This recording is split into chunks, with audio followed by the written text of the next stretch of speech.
Well, today's Russian papers focus on the country's economic problems. Moskovsky Komsomolets writes this: the Russian economy is displaying alarming symptoms halfway through 2025.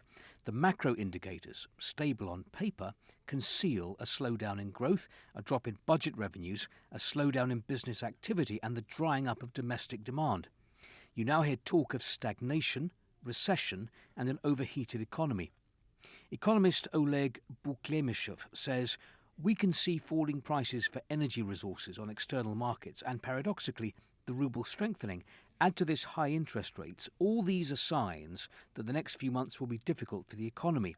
We need new growth incentives, lower interest rates for investors, a rise in consumer optimism, lower rates to support demand.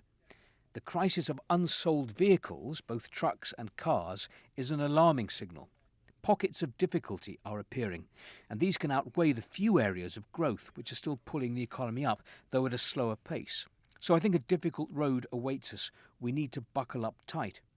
Economist Igor Nikolaev says for a long time the government kept the economy afloat through a powerful fiscal impulse. Huge amounts of money were poured into the economy, and this pumping of money helped to overcome the shock of sanctions. This is only a temporary fix. After several years, the consequences become visible: rising inflation, pressure on the ruble. Back to Oleg Buklemishev. If you look at the structure of Russian industry, you can see around 10% of branches of industry are growing by tens of percent a year, those areas that are closely linked to the military-industrial complex. Another 20% are those areas where imported goods have actively been replaced by Russian ones, where the foreign manufacturer is being squeezed out. But the remaining 70% is a zone of stagnation and in some cases decline. This concerns the gas sector, wood processing, metallurgy, and to a large extent this 70% defines the common vector for the future. Izvestia reports that due to the ending of preferential mortgages in the Russian regions, the portion of unsold housing is rising. This could lead to developers going bankrupt. Sales of residential real estate plummeted 40% in April. Nezavismaya Gazeta, the Russian budget is experiencing the painful consequences of this year's drop in oil prices.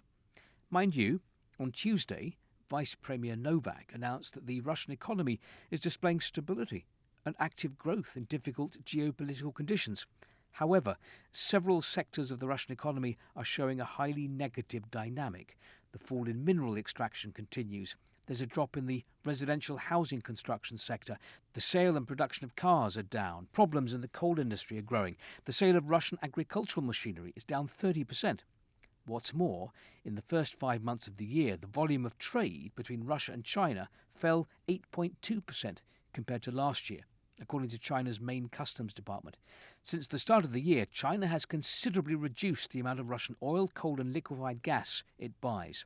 Between January and April 2025, China reduced imports of Russian oil by 14.2% compared to 2024, while Chinese importers paid 23.9% less for Russian oil than the same period last year. Experts give several reasons for the drop in trade between China and Russia. One of them is the influence of secondary sanctions. The problem with a whole list of transactions hasn't been fully resolved. Some Chinese banks avoid working with Russian partners. That's according to a staff member of the Presidential Academy.